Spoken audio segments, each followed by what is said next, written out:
Today I'm talking with Chrissie Wellington, who is she is the greatest female endurance athlete in the world.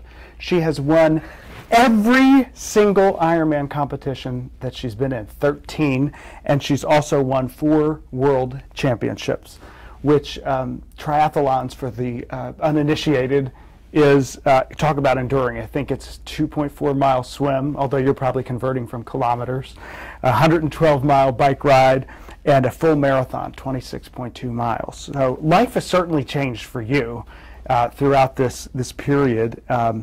What's it like, though, for me to hear people say, greatest female endurance athlete on the planet? What is that like?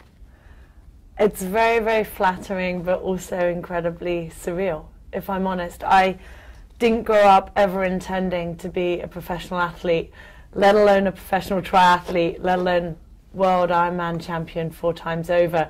So I still have to pinch myself to truly believe what I've achieved in the sport. So yeah, whilst it's flattering, it is still somewhat surprising and surreal to me to have people label me in such a way. Well, let's go back to the 2007, where you stunned the world. Literally, when you won by, I think, over 5 minutes, the commentators were paused because they didn't know who exactly you were. So you really came out of nowhere, and everyone asked you, but I would be remiss, I have to ask, what was that like when you were finishing the race and you realize you've won? What are you thinking, or are you thinking at all? When I became a professional triathlete, which was only 8 months prior to that, I did so intending to focus on the shorter distance triathlon. I never even expected to do an Ironman, let alone race the World Championships in Kona. And to find myself on that start line was an absolute honor and a privilege. It's more than I could have ever expected of myself at that stage. I never went into that race ever expecting to win, even intending to challenge for the victory. My measure of success would have been a top 10. That's what I wanted, to try and finish in the top 10 in that race. When I found myself in the lead on the bike, I was just incredibly surprised, but still I just expected the girls to come up behind me on the marathon, and where are they? Where are they? And as the race went on, I realized that they weren't gaining any time on me, and in fact I was putting more time into them. And when I was running down the finish chute and crossing that finish line, it was the most surreal experience of my life. It was a position I could never have imagined being in, and it was the moment that changed my life forever. It's amazing how one moment can do that. And I want to go back, because from that moment where you're in this moment that changes your life, all the way back to this period where you were just a civil servant in the United Kingdom, working a world away, both physically and mentally, from where you were in 2007. And that's what makes it so extraordinary. It's basically, people would say, well, she was just ordinary, you know, she was just doing her thing. You know, how did this happen? And you just decided to take up running, I think. You thought you gained some weight and thought, I'll just go off and take off running, and shot out your door and ran 3 million miles. I'll try and keep a relatively long story short, but you're right. I never grew up ever expecting to be a professional athlete. It wasn't the career trajectory that I'd envisioned for myself, nor had anyone expected me to take sport more seriously. I was always a sporty child, but sport was something I did for fun. I've always been incredibly controlling. Some would say it's obsessive compulsive, and I would agree with that. But I channeled all of those characteristics into my academic studies. Excelling academically was always really important to me. So sport, like I said, was something I did very recreationally, including at university. Then I went traveling for 2 years. Then I started my master's. And it was during my master's that I realized I'd kind of gotten a little puffy while I'd been traveling. The best way to lose that puff was to start running. So I start 20 minutes, 30 minutes, and I got talking to my friend, and she'd grown up with a severe heart defect, and she'd run the London Marathon the year before. And I just thought to myself, well, if she has, what's stopping me? Next day I enter the London Marathon, found that training for that marathon and actually running the marathon was something that I enjoyed, but also that I had a capacity for running, for endurance sports, that I didn't realize I had. Well, you're talking to someone who struggles when I run to get the mail and back, so it's amazing to think. But I started slowly, and that's the key. You know, I didn't go start running and think, right, I'll run the marathon.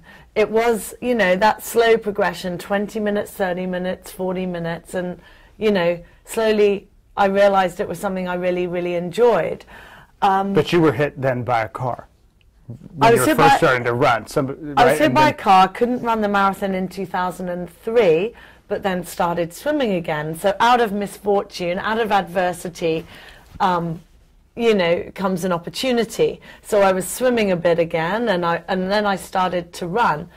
And at that point, I was working as a civil servant. I was a policy advisor to the UK government. My passion, ever since I've been small, has been international development and trying to affect positive change, trying to find a solution to the many problems that exist in our world. I loved my job, but I also wanted to get experience working in development practice on the ground. So in 2004, I went to live and work in Nepal, managing water and sanitation projects. When I wasn't managing water and sanitation projects, I was cycling. I bought a second-hand bike, and every morning before work, every weekend, we'd just go mountain biking around the Kathmandu Valley. And for me, that cemented my passion for endurance sports. We didn't train in any kind of structured, knowledgeable way. We just went out there and we rode. Had fun. It was sport at its rawest. But that was then the three elements that you needed for a triathlon. And not only did I realize I had the capacity for endurance sports, I also had a huge passion for it, and that's so important. And then coming back to the UK in 2006 was when I really thought, right, I'll give triathlon a good shot. And your record is quite a record. If I'm right, it's something like 8 hours, 18 minutes, and 32 seconds, or something like that. If I have it exactly right, you probably have it to the .00. But nobody's even come close to this by half an hour or something. How is that possible? To you know, most people will smash a record, and it will be by 10 seconds. You know, we'll read often of, you know, it's just 1/100th of a second, or you watch the Olympics, and you have smashed this record. Does that boggle your mind? Yeah. It does. It really does. And I never expected to break the world record by as much as I did. But hopefully in so doing, I'm showing that more is possible, especially for women in endurance sports. We're narrowing the gap between the men and the women, and that's really, really important. But hopefully I'm showing other women what they too can achieve. And that's really important to me. I don't want to take sole credit for raising the bar. There have been some amazing athletes before me that have done just that. But hopefully other athletes can build on my performances, raise their game, and so it continues. And so the times, you know, times improve and the gap between the men and the women continues to fall. But yeah, in answer to your question, it boggles my mind, and people often ask me, how have you done it? And I really don't have that answer other than to say it's not just physical talent alone, because physical talent alone will not enable you to get to the top of the world or even fulfill your potential at any level. And the book is filled with how you did it, almost, I mean, step by step, physically, mentally. You do get a sense for that. But you have this extraordinary personal story in there that you've just really recently started talking about, and that is overcoming eating disorder. And that ability to control. It's something that I found very moving, very touching in there, because you were so personal, and you talked about how that affected you and what happened. And you say one time in the book, you say, I quickly realized I shouldn't be doing it, that it was an unnatural thing to do, but I persevered because it satisfied my craving for control. How much of that craving for control did it help you almost in terms of using that control over your body and really to achieve greatness in sport? Yeah, like I said, I've always been a very controlling person. I've always been incredibly self-motivated, very driven, very obsessive, compulsive. I've channeled that into healthy, positive preoccupations, for example, in terms of my academic achievements, my career, and now what I've achieved in sport. But it can also manifest in unhealthy preoccupations, including concerns with body image and eating disorders. I think this issue of control is well, you can have two sides of the same coin, as it were.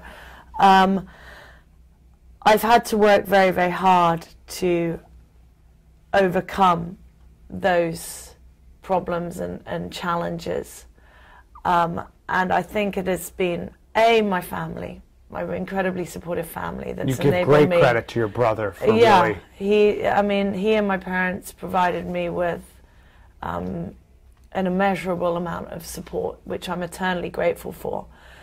But sport too was the vehicle that enabled me to develop a respect for my body that I didn't have. I saw my body as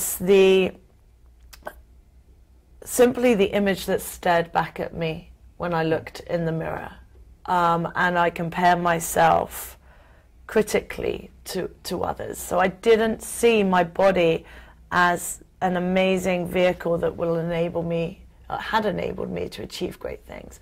And I think through the journey of sport, I developed this holistic approach to my body. Rather than that superficial image, I saw it as an amazing vehicle to achieve success. And now you're happy. In order to do so, I had to respect it, and that meant fueling it, hydrating it correctly.